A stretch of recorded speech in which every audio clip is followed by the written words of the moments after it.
ఈ అందమైన కథకు స్వాగతం. ఈరోజు మనం ఒక గొప్ప తాబేలు అదేనండి కూర్మం కథను తెలుసుకుందాం.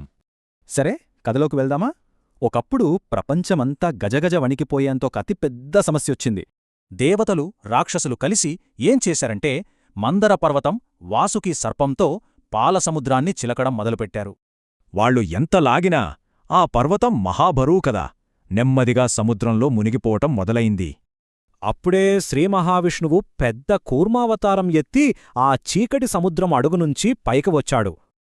ఆ మునిగిపోతున్న పెద్ద పర్వతాన్ని ఆపడానికి ఆ తాబేలు పర్వతం కిందకు వెళ్లి తన వీపుపై గట్టిగా మోసింది.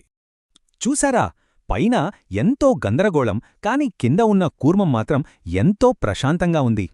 ప్రపంచమంతా అల్లకల్లోలంగా ఉన్నా ఆ కూర్మం మాత్రం అస్సలు కదలకుండా ఎంతో స్థిరంగా ఉండిపోయింది.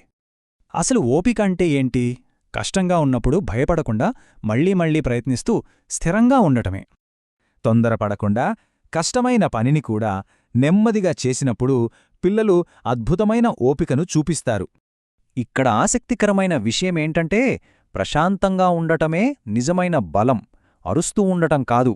చుట్టూ అందరూ కంగారు పడుతున్నా సరే అచ్చం కూర్మంలాగే ఎలాంటి భయం లేకుండా ప్రశాంతంగా ఉండొచ్చు. గొడవగా ఉన్నప్పుడు అల్లరిలో చేరకుండా మౌనంగా ఉండి ప్రశాంతంగా ఊపిరి పీల్చుకోవడమే మన నేటి సవాలు. జాగ్రత్తగా ఆలోచించండి. గమనించారా, పిల్లలు ప్రశాంతంగా ఉన్నప్పుడు ఆ ప్రశాంతతే ఈ ప్రపంచాన్ని స్థిరంగా ఉంచే గొప్ప పునాదిగా మారుతుంది. మరి ఆ కూర్మంలాంటి గొప్ప శక్తితో ఈరోజు పిల్లలు ఎలా ప్రశాంతంగా ఉంటారు?